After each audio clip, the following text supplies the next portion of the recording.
We talked about the tissues. We were talking about the cartilage, yellow fiber, white fiber, and everything. So we were in the topic of discussion that whether the function of tensile strength and elasticity. We were talking about them. So what is tensile strength? Tensile strength is nothing less and more than its flexibility along with rehabilitating itself. So what I am trying to say here is that if one tries to pull your ear and continuously stretch it, pulling it for a long distance, then there will be unevenity, asymmetricality in your ear. So one would be like this large and one would be small, right? That's the thing.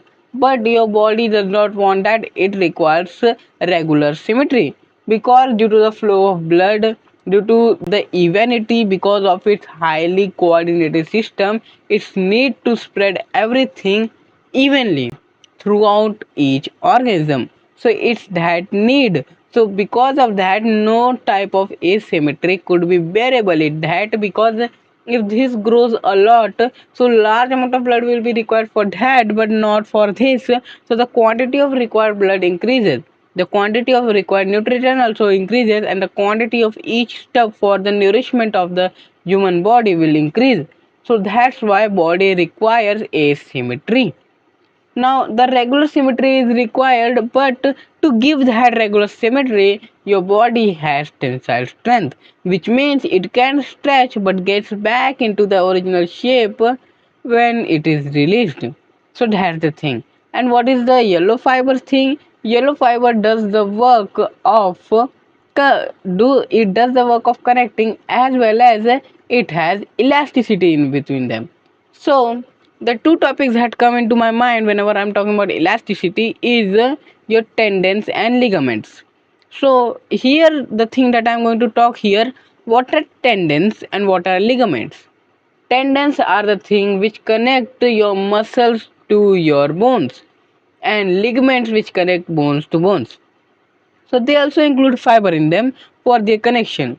So now tell me which type of fiber will be there. As the name suggests, the tendon connects the bones to the muscle.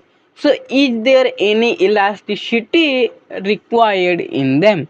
No, not really. Whenever the bone of this, let's take as example, the bone of here is connected with the forearm muscle of mine. So it is interconnected. Now, while being interconnected, does it require to stretch?